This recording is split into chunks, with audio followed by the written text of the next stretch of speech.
I am a Bengali और पूरी दुनिया बांग्लादेश के लोगों को बंगालीज बोलती है और आज I am ashamed of it. क्यों, ये देखिए।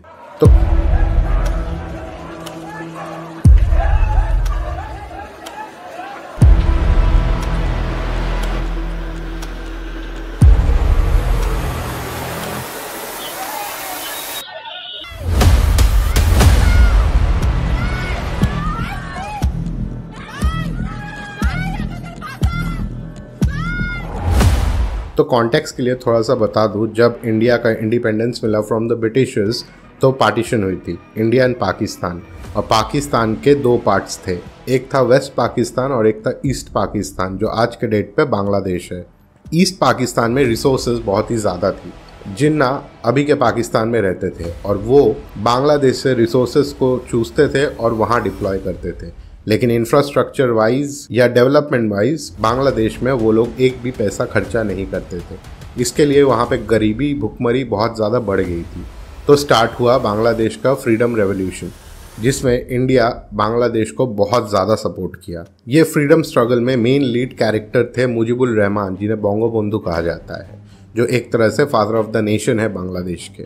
और उनके ओपोनेंट में लड़ रहे थे जो लोग, वो एक ग्रुप था जिनको रजाकार्स कहा जाता था, जिनके पास सपोर्ट थी अभी के पाकिस्तान का। तो अल्टीमेटली सबको पता है 1971 में बांग्लादेश को इंडिपेंडेंस मिल गया।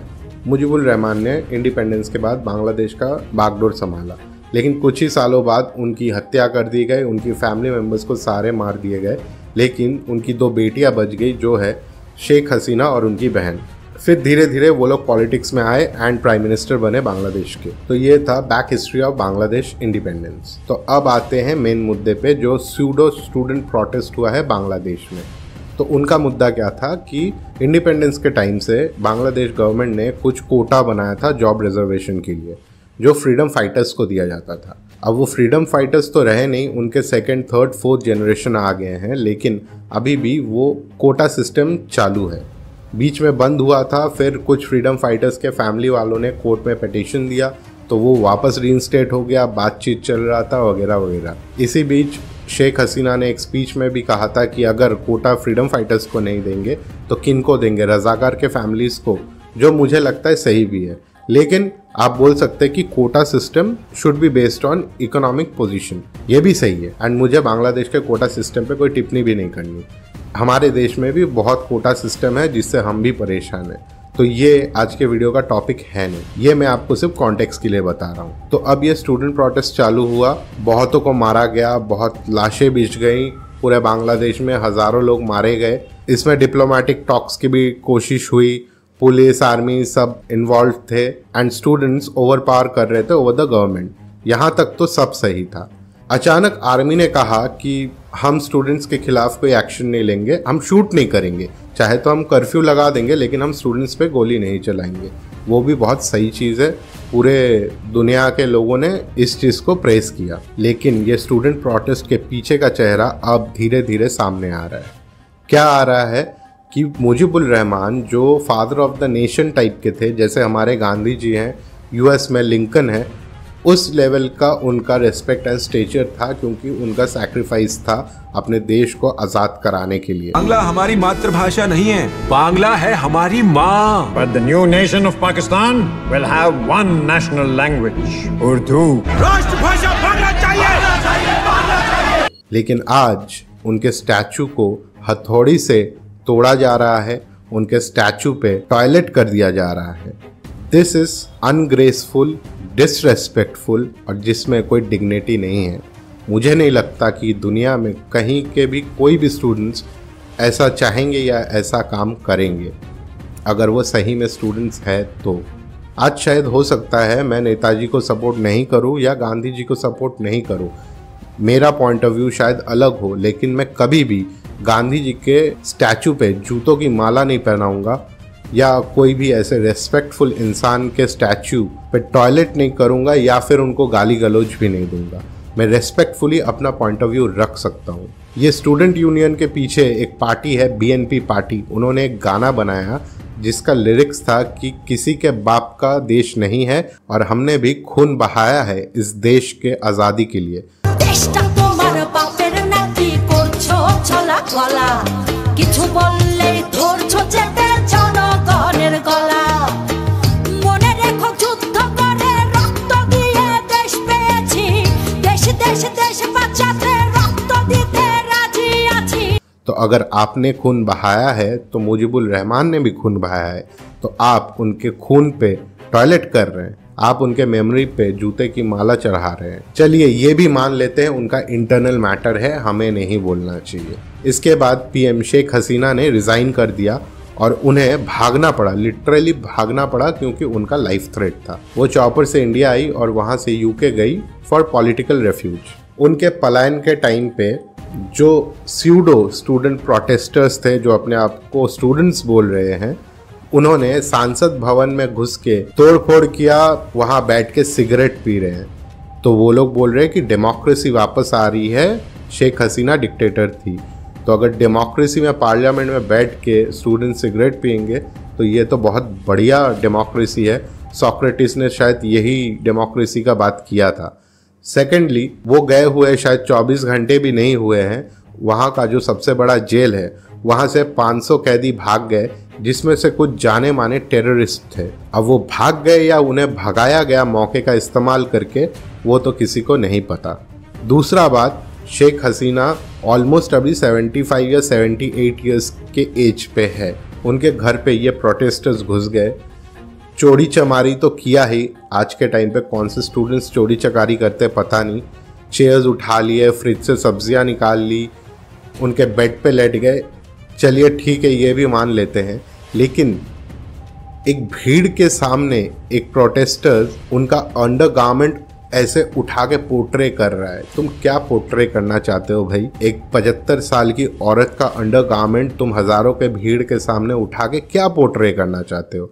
क्या डिग्निटी है और तुम्हारा क्या परवरिश है, ये शो करता है। रेवोल्यूशंस दुनिया में बहुत हुई हैं। उठाकर आप अगर हिस्ट्री देखें, फ्रेंच रेवोल्यूशन हुआ है, लेकिन वहाँ पे भी ऐसा इल मैनर्ड और नीच हरकतें नहीं हुई है।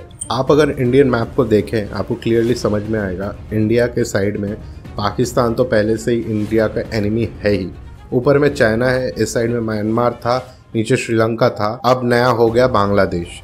अब जब ऐसा एनर्की छाया हुआ है बांग्लादेश में, वहाँ किस टाइप का डेमोक्रेसी आएगा ये तो सबको समझ में ही आ रहा है। अभी तो फिलहाल आर्मी के कंट्रोल पे है। अब बहुत सारे न्यूज़ चैनल्स में बताया जा रहा है कि पाकिस्तान का बैकिंग था इस प्रोटेस्ट को, चाइना का भी बैकिंग था। अगर हम इन न्यूज़ चैनल्स को सही माने तो ये एक कॉन्स्पिरेसी है टू ट्रैप इंडिया, चारों तरफ से इंडिया को घेरने का। लेकिन उससे भी शॉकिंग चीज़ है, जैसे ही शेख हसीना वहाँ से निकली, उनके जो सपोर्टर्स थे, उनका एक सपोर्टर था अवामी लीग, उनके सपोर्टर्स पे अटैक्स होना चालू कर दिए। और कुछ पाकिस्तानी मुस्लिम्स कहने लगे कि सारे हिंदूज अवामी लीग के सपोर्टर हैं एंड शेख हसीना के सपोर्टर हैं। और इस बात के लिए वो हिंदू औरतों को अपने घर से उठा के लेके जा रहे थे, रेप कर रहे हैं, घर के जो मेल्स हैं उनको मारा जा रहा है, उनका कत्ल किया जा रहा है।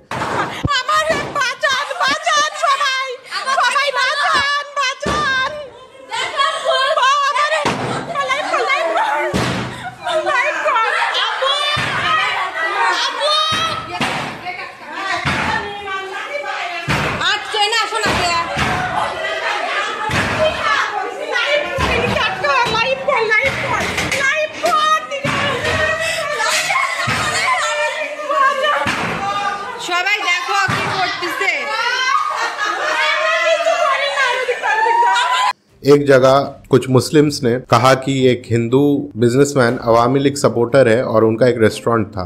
उस रेस्टोरेंट में करीबन 24 से 25 लोग काम करते थे।